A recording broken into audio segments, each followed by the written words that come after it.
Нийтийн нэг өдөр Жохан ямар нэг зүйлийг орон дээр ороогоод хог руу хаяжээ. Энэ үед түүний охин Гэсэр нохоо Макстайгаа байшингийн ойр орчим дугуйтайгаа явж байв. Гэсэр гэртээ ирэхэд ээжигээ хайж хэрэг Жохан өөрийгөө амнаас барахад олж аимшигтай хашгирахад олон жилийн дараа өсвөр насны Гэсэр ихийнхээ үхлийн тухай зүүдсний дараа сэрдэг. Тэр дугуйтайгаа сургууль руу явж зөвхөн өвөө агустдаа мэд хэлэхээр зогсож байна. Дугуйгаа эргүүлж тэрээр их сурвалжийн хуудас авахд нь туслахаар хамаатнаа туслах гэж байтал алдартай муу охин Дарси болон түүний муу найзууд нь түүнийг хогийн сав руу мөргөж өвдгөө зүсэд доромжлоход ойртож ирлээ. Сургуулийн орчинд Гэсэр аав Жонатаныг Карл хэмээх найзтайгаа хог ухаж байгааг олж харлаа. Тэрээ ичих болж тэдэнд холт гэж хэлв. Жонатан тэд сургуулийн гадаа бус хичээлийн байшингийн хажууд байгаа гэж онцолсон ч сурагчид тэднийг хараад түүний араас шүнхээ байсангүй. Жонатан Гэсрийн өвдөгний шархыг асууж тэр агусттай уулзсан гэж сонсоод түүнийг ярьж болохгүй гэж загнав. Үүний дараа Гэсэр найзууд Жүүни болон Мердиттэйгээ баннерыг үлгэхэд оролцсон юм. Нэг хүү Гэсрийн ард талд нь зураг авсан бөгөөд Дарси уух зүйлээ баннер дээр шидэж түүнийг устгав. Гэсэр мөн өөрийн дурлсан Паулийн шинэ найз бүсгүйтэй болсон гэдгийг хараад гашуудж байв. Хичээл дээр Райан Гэсэрт баннерыг нь таалагдсанаа хэлэх гэж оролцсон ч Гэсэр зөвхөн Паул руу л харж байв. Энэ үеэр Жонатан ба Карл оршуулгын газар хог ухаж байхад Жонатан сайхан хуучин хайрцаг олж нээж чадаагүй ч хадгалахаар шийдсэн юм. Өдрийн хоолны цагаар Гэсэр болон түүний найзууд Дарсиг доромжилж байв. Дарси тэдний инээж байгааг сонсож бүгдээрээ өмнө нь очиж Гэсэр Дарсиг төгс мэн гэж нэрлсэн гэж тайлбарлав. Энэ нь эрэгтэй эмэгтэй хүмүүсийн өндөвчний шүүрэлт юм. Дарси түүнийг гомдлож Гэсэр шууд хариу барьж Дарсиг шалбагнууд дээр түлхэв. Гэсэр уурлаж Дарсиг барьж аваад ширээ дээр тулалдаж эхлэв. Бүх сурагчид тулалдаан дээр хашгирч эсвэл бичлэг хийж байв. Охид шалан дээр эргэж зогсохгүй. Нэг насанд хүрсэн хүн Гэсрийг чирч авч Дарси дахин халдах оролцогийг хийхэд Паул түүнийг өргөж өдийн хоолны танхимын гараар гаргалаа. Гэсэр гэртээ ирэхэд Жонатан түүний төрсөн өдрийн бэлгийг урьдчилан авчирсан гэдгийг мэдэгдэв. Гэхдээ Гэсэр тиймч баяртай байгааг. Тэр бэлгийг орон дээрээ олж ухаалаг хайрцгийг нээв. Тамга дээр 7 хүслийн гэсэн хятад бичиг байсан бөгөөд хайрцгийг нээж чадаагүй. Өдөр орой Гэсэр Дарсигийн тулааны бичлэгийг тавьсныг олж мэдсэн ч тэр ихсүүлсэн талаар мэдээлэл өгөөгүй байв. Мөн тэрээр Жонатан хог ухаж буй зураг тавьсан байсан бөгөөд хүмүүс Гэсрийг хогийн охин гэж нэрлэж эхэлсэн. Хайрцаг дээр 7 хүслийн гэсэн бичиг байсан гэдгийг санаж Гэсэр түүнийг авч Дарсигийн сүрч өгөхийг хүсэж байна гэж хүсэл гаргав. Тэр мөчид Макс үүдэнд нь гаслахыг сонсож Гэсэр үүдийг нээсэн ч Макс өрөөнд ормооргүй хайрцаг руу ярхирч байв. Шөнийн дунд Гэсэр унтаж байх үед хайрцаг нээгдэж хөгжим тоглов. Гэсэр тухгүй мэдрэмж авсан ч сэрээгүй бөгөөд хайрцаг өөрөө хаагдсан юм. Найзуудтайгаа хамт шөнийн тоглоом хийсний дараа Дарси сэрж биеийнхээ шившгийг үзэхээр бие засах өрөө рүү орлоо. Тэрээр толинд өөрийнхөө нүүрний эвдэрч муудсан байдлыг хараад аимшигтайгаар ориллоо. Энэ нь түүний найзуудыг сэрээж тэд шууд зураг авсан юм. Хожим нь сургууль дээр тэр зурагнууд дэлхийд даяар тарж бүгд Дарсиг шоолж байв. Гэсэр гэртээ ирэхэд хайрцгийн зураг авч түүний талаар илүү ихийг мэдхийг хүссэн юм. Энэ мөчид тэр Максыг удаан хугацаанд хараагүй гэдгээ санаж түүнийг хайж эхэллээ. Тэрээр дээвэр доор нэг дуу чимээг дагаж явж гинэт нэг зүйл унаж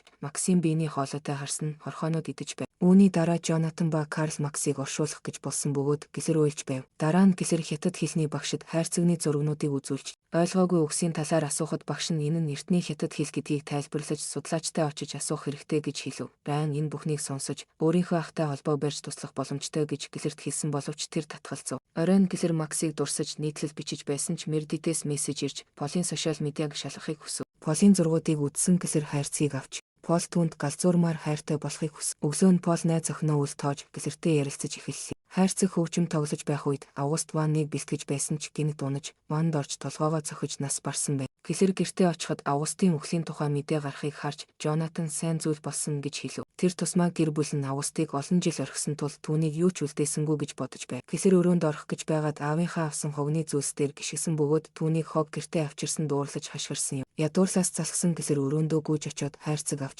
Август түүнд бүхнийг үлдээхийг хүссэн. Зарим хугацаа өнгөрсний дараа Жонатан Август түүнд бүх хөрөнгөө Гэсэрт үлдээсэн гэсэн мэдээ авсан бөгөөд гэр бүл нь шууд Августын тансаг байшинд шилжин амьдарч Гэсэр шинэ утас өөрийн машинтай болсон. Тэр найзуудтайгаа сайхан хувцас худалдаж авч шинэ дүр төрхийг бий болгож амттан авсан бөгөөд Пол шинэ дүр төрхийг нь анзаарсан. Оройн Гэсэр хайрцаг нээгдэж хөгжим тоглож байгааг хараад шоконд орсон юм. Энэ хооронд Гэсрийн хуучин хөрш хогийн төхөөрөмжийг ашиглаж байгаад машинд гарсан хачирхалтай дуу чимээ сонссон бөгөөд тэр зүйлд юу ч байхгүй гэдгийг үзсэн ч хогийн машингаа дахин асаахад үсээ бариулсан бөгөөд машин татаж түүнээс гарч чадахгүй байсан тул эцэст нь толгоон үсэн тасарч хүзүүн хугарч амьсгал хураасан.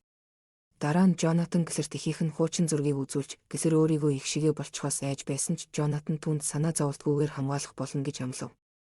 Тэр даруй Гэсэр Жонатаныг саксофоныг тоглож байгааг олж харав. Тэр нь ихийн үхлээс хойш тоглож байгаагүй байсан бөгөөд энэ нь тэр хамаарлаас гарч байгааг илэрхийлсэн. Тэр шөнө гэсэр хайрцагны тухай зүудсээр сэрж гадаа сүдэр хөдөлж байгааг хараад гүн гарч хэн нэгнийг хараагүй. Өглөө нь Пол найз охиноосоо салж шууд гэсэрт санал тавьсан ч тэр бодож үзье гэж хэлсэн. Дараа нь гэсэр хайрцагны тэмдгийг интернетэд хайж ямар ч мэдээлэл олж чадаагүй тул Райангаас тусламж хүсгээс өөр аргагүй болов. Тэдний ахтай уулзахаар явах замдаа Райан болон гэсэр анх ангийнхаа дурсамжийг хуваалцаж олон ертөнцийн тухай ярилцсан. Эцэст нь тэд Гинатай уулзаж тэр хайрцаг нь хятад хүслийн сав гэж үзэж байгаагаа хэлсэн. Та хүслийг цаасан дээр бичиж савнд хийж дараа нь энэ нь биелхийг хүлээх хэрэгтэй. Гин бичгийг орчуулад энэ нь 7 хүслийг биелүүлэх амлалтыг өгч хэд хэдэн дүрмтэй болохыг тайлбарлав. Хүслийг хийх хүн хайрцгийг барьж хийх ёстой бөгөөд хайрцгийг устгах нь бүх хүслийг хэрэгжүүлэхгүй болгоно. Мөн хайрцаг дээр Зумиг гэсэн нэр байсан бөгөөд тэд үүнийг интернетэд хайж нэг хуучин домог олсон юм. 1910 онд халдварт өвчин Хятад улсыг хамран авсан бөгөөд Лумигийн гэр бүлийг халдвар авсан гэж сэжиглэн тусгаарласан. Тэдний гэр бүлийнхэн халуунтай тэмцэн хуурайшиж бүгд нас барсан боловч Луми амьд үлдсэн. Тэр уурлан гэр бүлийн хамгийн үнэт зүйл болох хөгжмөний хайрцгийг авч сүмд очиж 7 өдөр 7 шөнө залбирсан бөгөөд дараа нь чөтгөр ирсэн. Тэгээд Луми маш баян болж бүх дайснууд нь ялагдсан. 12 жилийн дараа насаа гарсан. Хайрцаг дээр зарим өгүүлбэрүүд байсан бөгөөд нэг хэсэг нь хөгжим дуусахад юу болдог талаар байсан ч гин үлдсэн хэсгийг орчуулахгүй байсан. Тэр хайрцагны зургуудыг авч судлаач найзтайгаа холбоо барих болно гэж амласан юм.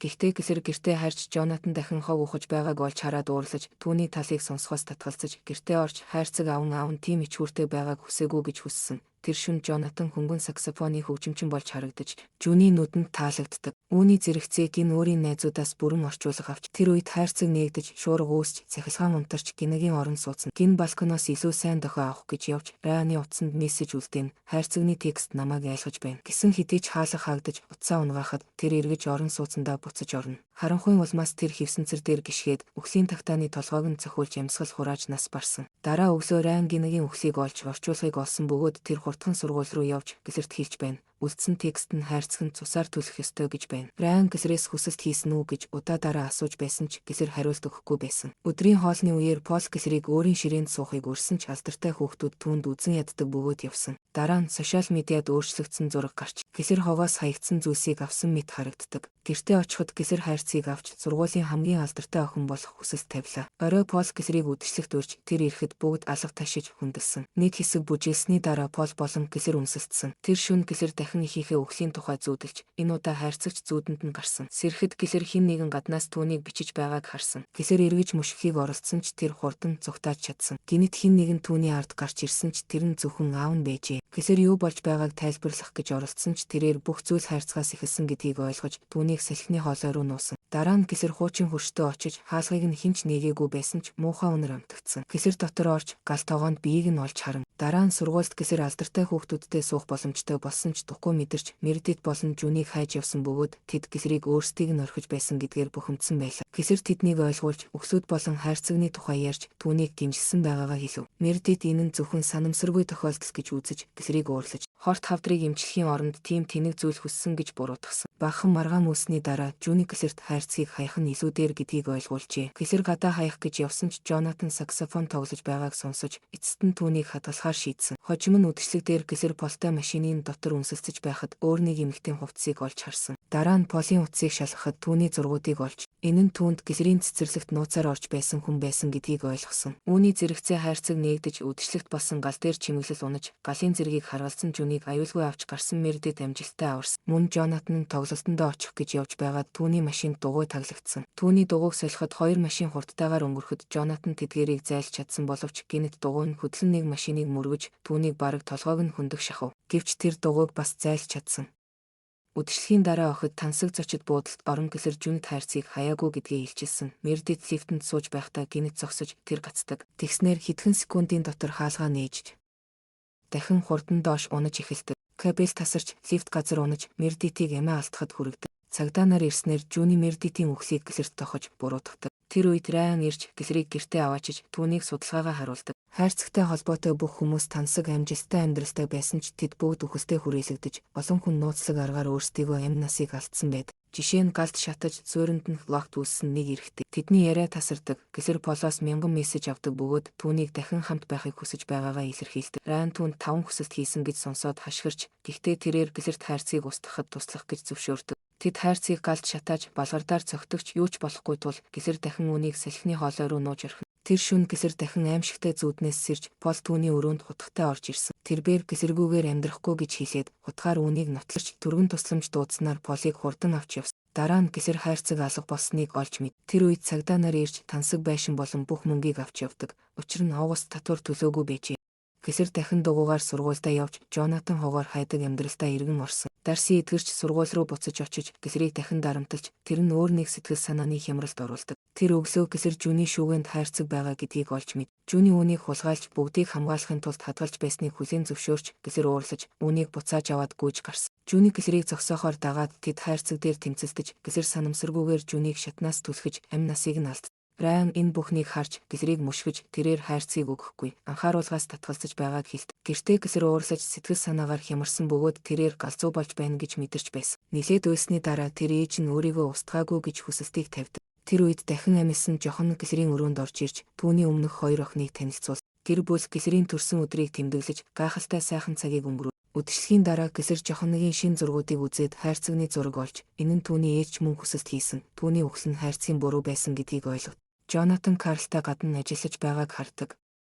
Тэрээр цэцэрлэг рүү гүйж очиод тэдэнд анхааруулга өгөхөөр гүйж очдогч хожимдсан байна. Карлийн шат нь хэлбэлцэж тэр нь гулсахад Жонатаныхаа толгойг таслан гэсэр дээд давхурт гүйж очиод өөрийнхөө сүүлийн хүсэлтийг тавьж тухайн өглөө Жонатан хайрцгийг олсон мөчид эргэж орохыг хүсдэг. Цаг эргэж гэсэр Максийг орондоо байгааг хараад сэрдэг. Тэр даруй Мердиттэй холбогдож амьд гэдгээ баталдаг. Тэр гүйж явсаар хөршөө амьсан байхыг олж дараа нь гэсэр Жонатан болон Карл түүнийг хогоор хайхад нь туслахыг хүсдэг. Тэрээр хайрцгийг олж үүнийг уутандаа нууж үүнийг дуудалгүй хадгалдаг. Үүний дараа Райнаас тусламж хүсч уутандаа байсан хайрцгийг нэхгүйгээр оршуулахыг гуйдаг. Түүнд туссан гэдгээ талархаж Райнд өөрийгөө санал болгож үнсэлцдэг. Тэр гарах гэж оролдож байхад гинэт Дарсийн машин түүн дээр мөргөж шууд өгдөг. Хожим нь Райн уутыг нээж хайрцагтай харж долоо хүсэлт гэсэн үгсийг уншдаг.